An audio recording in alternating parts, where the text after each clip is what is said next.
सर्वांचे नेते सुधाकर शेठ घारे साहेब, व्यासपीठावरील शिवसेनेचे नेते नितीनदादा सावंत, ज्येष्ठ सर्व कार्यकर्ते, पदाधिकारी व परिवर्तन आघाडीचे सर्व उमेदवार, आज मी गेली अनेक वर्ष राष्ट्रवादीमध्ये प्रामाणिक काम केलं असणाऱ्या सगळं माझे युवक आहेत यांनाही माहिती आहे की मी किती प्रामाणिकपणे काम केलेलं आहे मागील 16-17 वर्षामध्ये.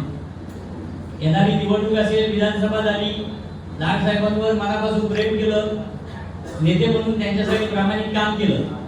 विधानसभेच्या 19च्या पराभवानंतर अनेक घडामोडी घडल्या, त्याच्यानंतर त्यांच्यासोबत नागपूरला जाऊन पक्षप्रवेश केला, पण काही गोष्टी मनाला पडल्या नाही. पक्षप्रवेश केल्यानंतर मी कुठेही तालुक्यातल्या राजकारणात सक्रिय झालो नाही. सक्रिय होण्यामागची काही कारणं आहेत, काही गोष्टी मनाला पडल्या नाही, त्यामुळे मी सक्रिय राजकारणात साहेब उतरलो नाही. 2 वर्ष मागील मी माझ्या सामाजिक कार्य असेल किंवा सुखदुःखामध्ये सगळ्यांमध्ये मिळून मिसळून होतो. कुठेतरी राजकारणामध्ये मागे पडत चाललोय किंवा माझे जे युवक सहकारी आहेत यांच्या सगळ्यांची अपेक्षा होती का परत आपण जिथे बॉन्ड राहून आपण काम केलं तिथे परत मी सक्रिय झालो पाहिजे, अशी माझ्या जिल्हा परिषद वॉर्डमधील सगळं युवक असतील, ज्येष्ठ नेते असतील, त्यांची सगळ्यांची अपेक्षा होती. या सगळ्या अपेक्षा प्रत्येकाला माझ्याकडून होत्या.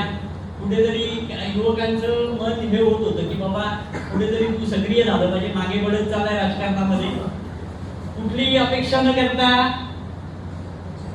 17लाही थांबलो मी पंचायत समितीच्या निवडणुकीमध्ये, 24लाही थांबलो, आता 26लाही थांबलो.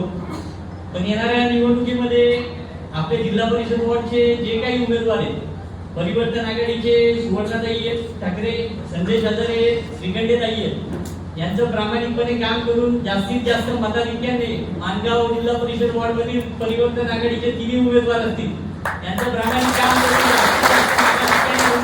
प्रामाणिक काम करेल.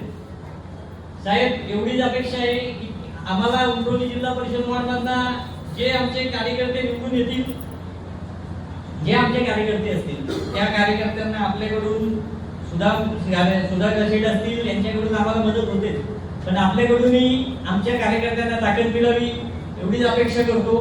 धन्यवाद.